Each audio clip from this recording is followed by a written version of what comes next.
Hi, everyone. I hope you are having a good week and welcome to week 2 of our course.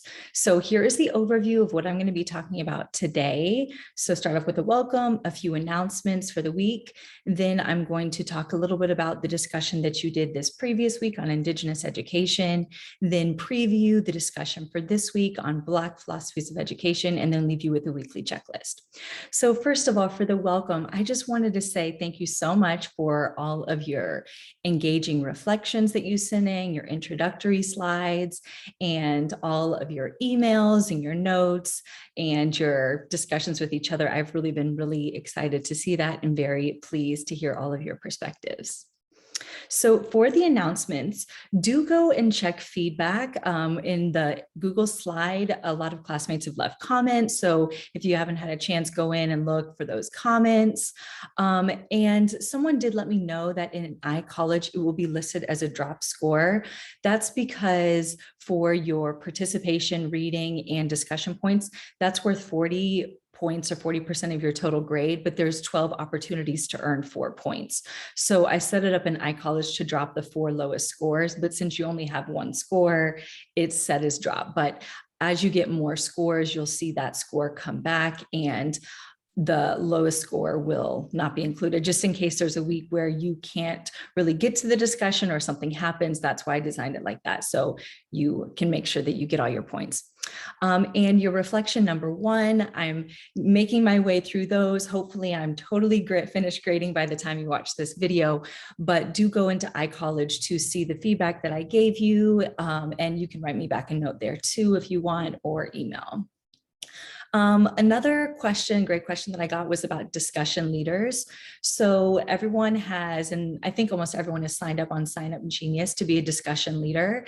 And there are 3 slots per discussion. Now you may collaborate with the other people who signed up for your week. That's definitely okay. Someone asked me about that. I would love that if you collaborated both on your videos or on your discussions questions as well, but you don't have to. I know that being asynchronous can create some extra challenges. So that is up to you, but you may collaborate. And I do want to encourage you to check out the discussion videos. Let me show you where those are. So I'm here in iCollege. If you go to discussions, there's 2 discussions. One is for your final project, and then there's the discussion leader presentations. So here, this is where, when you are a discussion leader, this is where you will upload yours and where you can view your classmates. So this is the one that I put last week if you haven't had a chance, and it is definitely okay to reply. You don't have to reply, but if you want to, that's awesome. And I can see that someone has already put a video for this week's discussion. So do check out the discussion video leader presentations as you are completing your assignments.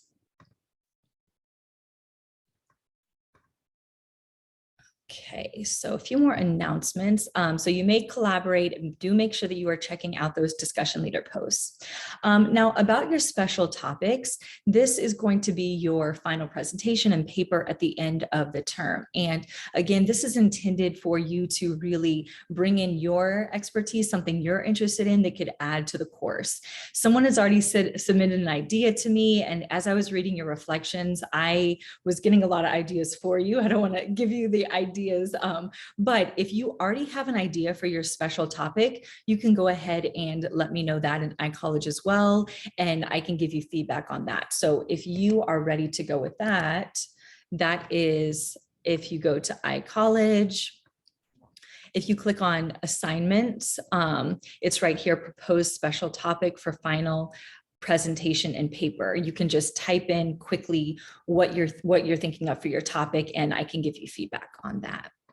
So it is okay to go ahead and give an idea if you already know what you want to do, just to get started with that. Now, the other thing I've had a lot of questions about are the optional Zoom. So this course is totally asynchronous. So you're watching the lecture videos, you'll do that every week, and then you will do the readings and do the discussion on perusal. But if you prefer, instead of, we'll have 2 discussions a week on perusal. If you prefer to discuss live with the class, I'm going to have some optional Zooms if you want to come to those. So the first one will be this week, Wednesday at 3 p.m. Several people already let me know that doesn't work for them. I'm going to put a Google form in the chat where you can indicate the best time for you to get some other times if you're interested in participating in the Zooms. And if you have other questions, please let me know and I will give an announcement to the class just like this and get back to you as soon as I can. Okay, so next to talk a little bit about our first reflection. So we read about Indigenous education. We read this chapter and this documentary, and I'm so happy with the discussion. I'm seeing so much engagement, critical thought and thinking. So a few things that stuck out to me from your discussion, this idea of ideology. So that really is the current that's undergirding this whole movement. So we really see a lot of white supremacist ideology. And so in that, the ideas behind the false belief that white people, or at the time Europeans, were superior. And so we see a lot of that ideology and a lot of the choices, the policies, and the education that was made. And I saw a lot of questions like, well, why? It's so hard to understand. But if you look at the power that was at play, this whole ideology upholds this unequal power imbalance that justified the colonization effort, taking land, stealing land, violence, this attempted cultural erasure. So all of those are combined with this ideology of white supremacy that attempted to legitimate these practices that we see in a lot of these Native American boarding schools. And even to this day, a lot of the practices that the public school system imposes on Indigenous populations. And one thing that really stood out for me, and you saw this in my discussion question, was about the language. And this probably is my bias. I use critical discourse studies a lot in my research. So I'm always looking at how does language both reflect and accelerate ideology. And so a lot of, like I mentioned, this white supremacist ideology, a lot of the beliefs that were necessary in order to buy into that. There's a lot of deficit language, and a lot of you talked a lot about that. Deficit language in framing. So ideas like primitive versus civilized, and a lot of this dichotomy of positioning us versus them in a way to construct this power imbalance that was used and is still used today to uphold inequity. So this primitive versus civilized, when in fact that wasn't the case. There are so many contributions from Indigenous cultures, for instance, irrigation and farming, sunscreen. My skin's a little shiny today. I just applied sunscreen. So a lot of these concepts, philosophies, agricultural techniques come from Indigenous societies. Also, a lot of sophisticated governing strategies and ways to organize societies. So instead of acknowledging that sophistication, the deficit ideology called it primitive, uncivilized. Another term that I see a lot, savage. These types of terms really reinforce this ideology that upholds unjust practices that we see. A lot of you mentioned too, blaming the victim. So this ideology, the deficit language, and then painting students, the communities, and the families as the problem instead of the ideology and the practices, the educational practices that led to it. I'm also loving seeing all the discussion of in school versus out of school, or formal versus informal learning, and kind of push back at that idea that the best learning takes place inside a school wall. There's some great comments about that in your discussion about how this actual physical infrastructure is formal, but what's lost at that expense. and was excited to see a lot of you talk about all of the strengths in the Indigenous schooling and education system. And then hopefully you were encouraged to see some of the efforts that are still happening today. And there are Indigenous schools that are led by Indigenous communities. And so a lot of those tenets are still happening today.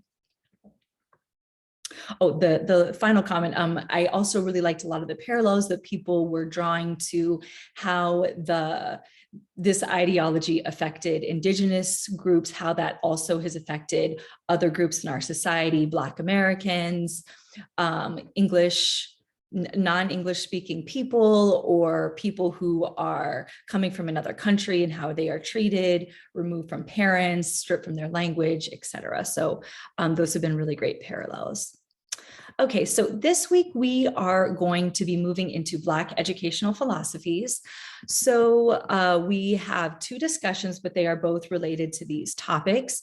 And one book that is not included in the reading, but has really shaped my thinking on this issue is Black Intellectual Thought and Education. So similar to what we talked about with the Indigenous tradition, about how this attempted erasure, attempted like forced assimilation, it's so important to think about what was lost and what is the effect of not counting in all of those sophisticated perspectives and points of view. And same thing when we look at our educational philosophy in the United States. A large portion of the thinking in educational philosophy comes from Black philosophers in education. And oftentimes in social foundations or philosophy courses, they talk about John Dewey, they talk about other white philosophers, but they don't include the perspectives of Black philosophers that have been super significant in shaping what we see. So the first paper that you are going to read is going to talk about Anna Julia Cooper and W.E.B. Du Bois.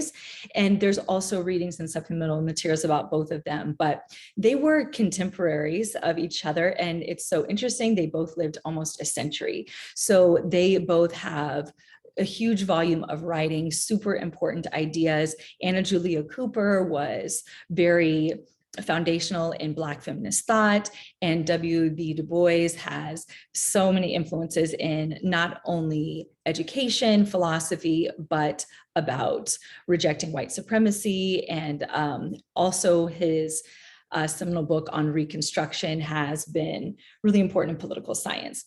So first you're going to read this paper about both of them and then situating them within the ideology of the time and think about how their ideas both reflected that time, but then also pushed back in the white supremacist undercurrent that was common and still is common today. And then the next paper that you are going to read is going to be focused on adult education. And so this is thinking about higher learning and even bringing learning in the masses. So you'll read both of those, and there are several different supplemental texts that you can read. There's a supplemental text about Alan Locke, Anna Julia Cooper, and then there is this debate. Many of you have probably heard of the famous debate between Booker T. Washington and W.B. Du Bois.